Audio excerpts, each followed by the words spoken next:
Habot ng talinguhang ang masiguro ang seguridad sa pagkaon nga nutrisyon ng kada tag sa nga pamilya, nagmalin ang puso ng lokal nga pamunuan ng syudad ng Borongan sa pagdumara han food redemption activity han walang gutom program yan ang bulan han Marso.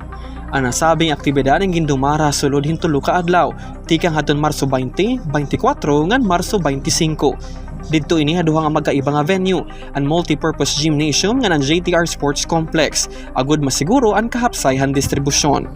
Ang walang gutom program isa nga banner program han Department of Social Welfare and Development Office nga may dako nga misyon amo ang pagpuypuy han involuntary hunger o ang kagutom ng mga pamilya nga may makuri nga panginabuhi. Sa syudad han Borongan, maabot ang kabug-usan ng 1,502 nga mga benepisyaryo ang formal nga nakiusa nga nakarawat hini nga mga food credits. Dili labas sa paghatag hin pagkaon ang tumong hini nga programa. Pinaagin pakikipagsumpayan ng City Social Welfare and Development Office nga ng City Health Office Nutrition Section gintaga hinusto nga giyan mga pamilya kung ano nga mga klase hin pagkaon ang dapat nira paliton. Sumulan opisyal nga datos naabot hin 1,507 nga mga benepisyaryo tikan sa 61 nga mga barangay han syudad ang mga karawat hini nga mga food packages nga nakantidad hin 3,000 pesos kada usa.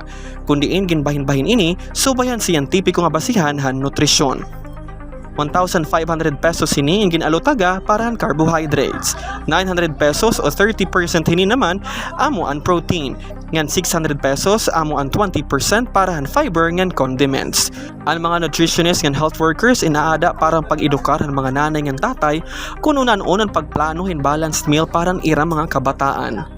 Ini nga inisyatiba ay nagpapakitan ka Isugan City Government han Borongan han programa nga waray burunganon nga magpapabilin nga gutom ngan malnourished, labi na ang mga apektado han naglabay nga mga kalamidad ngan maraot nga panahon.